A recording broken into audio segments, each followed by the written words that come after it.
자, 그 다음에 양도소득세입니다. 그 가장 중요하죠. 결국은 제가 주택 양도를 한다 그러면 여러분들의 챙기라고 말씀드릴 거는 무조건 비과세예요. 비과세 무조건 챙기셔야 돼요. 비과세에 대한 판단이 근데 점점 어려워질 것이다 라고 말씀을 이제 계속 드렸죠. 세후 수익률이 진짜 수익률이기 때문에 뭐 세후에 얼마 내가 가져갈 수 있을 건지 이런 부분들 꼭 챙기시고요. 그 다음에 양도 경비에 대해서 이제 필요 경비, 이거 뭐 공인중개사 사무실 가면 항상 이 유리창 아래 깔려 있잖아요. 이걸 보면서 두 가지만 이제 유념을 하시면 돼요. 첫 번째로는 저 불인정 되는 거는 양도소득세에서 인정을 안 해주겠다라는 거지, 저게 정말 인정이 안 된다라는 게 아니에요. 말 그대로 도배, 장판, 보일러, 수리비용, 싱크대 이런 것들은 내가 주택 임대사업을 하고 있다 그러면 임대사업의 경비로 인정이 되는 거예요. 그 임대사업의 경비로 인정되니까 양도소득세에서 한 번 더 쓸 수는 없잖아요. 그러니까 한 번만 써라, 그 내용인 겁니다. 그리고 두 번째로 중요한 거는 이거 주구장창 알아봤자 뭐예요? 서류 잃어버리면 말짱황인데 이사 가실 때 꼭 잃어버리세요. 그러니까 중요한 거는 저는 계약서 어떤 거 쓰면 무조건 휴대폰 다 찍어요. 이미지 파일로 저장만이라도 해놓으세요. 그렇다고 막 10페이지 이렇게 갖고 이렇게 찍지 마시고, 아시죠? 한 페이지씩 하나씩 좀 잘 나오게 찍으세요. 그렇게 저장만 해놓으시면 언제든지 양도소득세 계산할 때는 사본으로 쓸 수 있기 때문에 그때 활용할 수 있습니다. 오히려 저장을 잘 하시는 게 좋아요. 보관을 잘 하시는 게. 다 잃어버리시잖아요. 예전에 취득에 썼을 때 중개사 비용 영수증 갖고 오라면 다 잊어버렸다고 하세요. 2천만 원, 3천만 원씩 썼는데 경비 못 하는데 그러면 그 중개사님한테 다시 연락이 될 리가 없죠. 그분이 이제 폐업하고 없어고 뭐 그러니까. 그런 부분들을 좀 챙기셨으면 좋겠다 말씀을 드립니다. 그다음에 양도소득세, 아까 처음에 기간 분산해야 된다고 말씀드렸잖아요. 말 그대로 양도소득세 합산되기 때문에 연도를 쪼개서 하셔야 돼요. 그래서 같은 해에 팔아버리면 누진세율로 올라가 버리니까 꼭 분산해 가지고 처리를 하셨으면 좋겠어요. 같은 연도에 팔면은 이제 합쳐지는데 이런 강점도 있습니다. 같은 연도에 손실이라는 게 있으면 무조건 같이 파시길 좋죠. 왜냐면 내가 손실 났다고 그 다음 연도에 인정해 주진 않아요. 제가 지금 진행하고 있는 건이 이 건인데 남양주에 큰 손실이 나셨어요. 그래서 그분이 한 3억 정도 손실 나서 차라리 이번 참에 다른 이익 나는 거 팔 때 합쳐가지고 세금이라도 줄이겠다 해가지고 같은 연도에 팔아서 합산 신고 만들고 있습니다. 그럼 세금이 생각보다 많이 빠져서 손실에 대한 것을 좀 타격을 좀 줄일 수가 있죠. 네, 그런 점이 있다라는 거 참고해 주시면 좋겠어요. 그 다음에 양도소득세 중간인데 지금은 이제 정부가 2022년 5월 10일부터 26년 5월 9일까지 이제 2년 이상 보유한 주택에 대해서는 양도소득세 중간을 안 하고 있어요. 자, 그 다음에 1세대 1주택 비과세 같은 경우는 이제 거주자가 한 세대 기준으로 보유기간 2년 이상 하면은 이제 비과세를 받죠. 내가 팔면은. 자녀분들이 이런 지식들을 알아두면 좋죠. 근데 유일하게 양도에서 취득 당시 따지는 게 얘 하나예요. 그래서 취득 당시에 혹시나 조정 대상 지역이었으면 2년 이상 거주도 해야 돼요. 근데 이런 거 안 돼요. 내가 사기 전에 전세로 여기서 거주했었어. 이거 안 돼요. 내가 내 것이 되고 나서 보유기간이 스타트하고 나서 그 기간 동안에 2년 거주를 해야 돼요.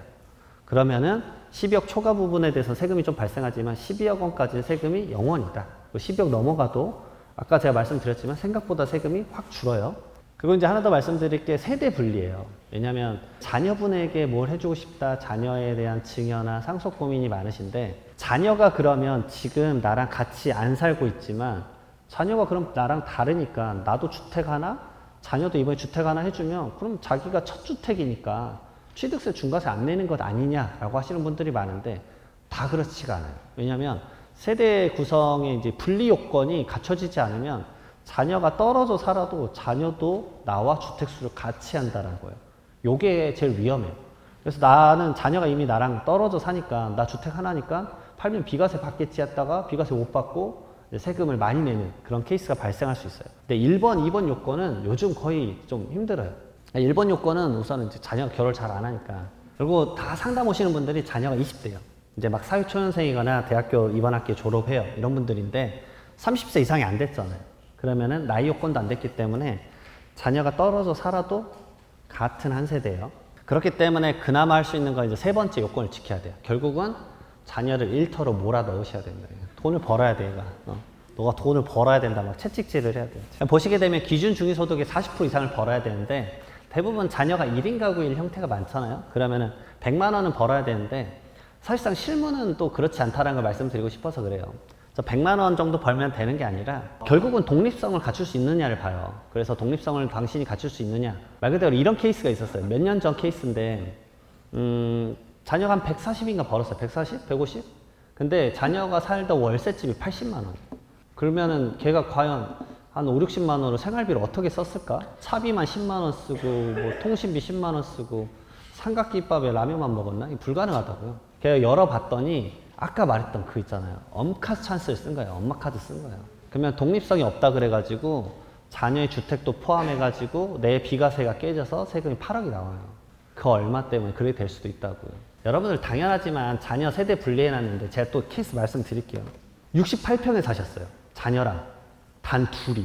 근데 세대 분리 시켜야겠대. 그래서 자녀를 아직도 기억나요. 한남 5구역. 한남 5구역 본인이 재개발이 일어나는 지역에 1층에 세대 이전을 하겠대. 거기 몇 평인데? 4평인데. 아니 선생님 서초구에 68평이면 안 봐도 거의 펜트급일 건데 경치 좋으시죠? 경치 좋다. 아니, 장난하시네요. 거기서 한남 5구역 그 무너져 나가는 데서 1층 그 4평에서 자녀가 산 걸 어떻게 입증을 하니까? 그 주소 이전만 해놓으면 안 되겠냐니까. 아니 당연히 휴대폰 기지국 보겠죠. 카드 사용 내역이랑. 카드 사용 이렇게 삑삑 찍잖아요. 그럼 티머니 찍고 카드 쓰고 그 다음에 할 건데. 그 너무 얕은 수다. 휴대폰만 두면 안 되겠. 안 된다고. 말도 안 되는 소리 하지 말라고. 휴대폰을 거기다 두면 기지국 이래 설정. 그런 말 하지. 카드 사용 내역이 안 되는데. 왜냐면 그분이 송파가 직장이었던 것 같아요. 송파 출근을 한 내역이 하나도 안 나올 건데 뭐라고 말할 거냐. 그런 걸 하지 마시라고 제발. 제가 딱 한 2단계 하면은 바로 걸리지 않냐. 위험한 행동 하지 마라 제발. 자, 그 다음에 일시적 1세대 2주택 볼게요. 가장 기본적인 거니까. 내가 종전주택이 있었고 1년 이후에 새로운 주택 취득하고 그 다음에 종전주택이 보유기간 2년 그 다음에 뭐 거주기간 2년도 조정대상지역에 취득을 했으면 그 다음에 3년 이내 B주택 취득하고 나서 3년 이내에 얘를 팔면 비과세가 되는 거예요. 근데 B주택을 그러면 다음 단계로 넘어갈게요. 이게 보면 A주택까지 비과세를 판단하는 건 이제 이거 보면은 딱 되잖아요. 1년 이후에 취득하고 비과세 요건 지키고 3년 이내 팔면 비과세 되네. 자, 그 다음에 A주택 팔고 이 B주택을 25년 7월에 팔면 또 비과세가 될까요? 돼요. 되죠. 왜냐? 이제 B주택밖에 안 남아있는 상태잖아요, 저는. 그리고 22년 7월에 취득했잖아요. 비과세 요건이 뭐랬죠? 2년 이상 보유만 하면 된다 그랬죠? 보유했잖아요. 24년 7월 넘어갔잖아요. 그래서 2개 팔고 그 다음에 내가 원하는 지역으로 이동 뭐 이런 것들을 짜는 게 비과세를 가장 잘 활용하는 케이스예요. 근데 만약에 저게 비조정 대상 지역이 아니라 조정 대상 지역이었다. B주택이. 그러면 내가 여기서 2년 실거주를 했었나? 이런 것들을 여러분 따져보셔야 됩니다. 꼭 확인해 보세요. 그 다음에 여기가 이제 분양권이랑 입주권이 많기 때문에 여기 입주권을 대입해도 똑같은 케이스가 나옵니다. 똑같아요. 일시적 1세대 2주택이랑 똑같습니다. 주택이 기존 게 있었고요. 1년 이후에 분양권을 취득을 해요. 그러면 마찬가지로 3년 이내 팔면 비과세 가능해요. 근데 여기까지는 이 앞에서 봤던 거랑 똑같으니까 응용된 거를 이거를 이제 좀 알아두시면 좋아서. 왜냐면 이 서초에는 새로운 지금 아파트들이 많잖아요. 이게 분양권하고 입주권이 똑같아요. 말 그대로 A주택 있었고 1년 이후에 분양권을 취득을 했어요. 그리고 나서 나는 진심으로 새로운 아파트 가서 살고 싶어. 그래? 그러면 3년이 지나도 너 비과세 하게 해줄게. 그래서 3년 이후가 돼도 상관없어요. 왜냐면 요즘 신축 기간이 늘어나서 40개월에서 뭐 45개월씩 하니까. 그 다음에 3년 이후에 완공이 되면 그때 3년 이내 전입을 하는 거예요. 3년 이내 전입을 하고 그러니까 뭐 전세 한 번은 가능해요. 그 다음에 1년 이상 실거주, 계속해서 거주해야 돼요. 계속해서 거주해야 된다는 거 강조하세요. 주민등록 초본에 단 하루도 도중에 빠지면 안 돼요. 무조건 계속해서 1년 거주. 누구? 그 당시에 가족들 전부 다 1년간 거주하시고 그 다음에 3년 이내에 A주택을 팔면 비과세가 돼요.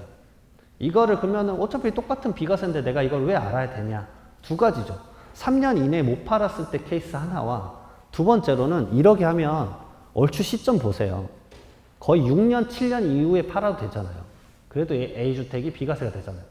왜냐하면 1년간 주택가격의 상승이 엄청 클 시점에 난 이걸 도저히 팔고 싶지 않은데 비과세 때문에 세금 따져보니까 지금 무조건 팔아야 되네? 라는 의사결정 시점이 도래할 수도 있단 말이에요. 근데 내가 서초구 강의할 때만 느끼는 게 여기는 지금 새로 지어진 데가 많잖아요. 그러면 이거 니즈가 많겠다. 6년을 끌면은 밸류를 더 올라가면서 추후에 비과세도 받을 수 있겠네. 무조건 알아야 되겠구나라고 느껴서 이걸 준비를 한 거예요. 그래서 이런 점도 있다라는 거. 근데 요건이 많아요. 항상 말씀드렸죠. 아까 초반에 계약서 쓰기 전에 무조건 세금 판단 하시고 접근하시고요.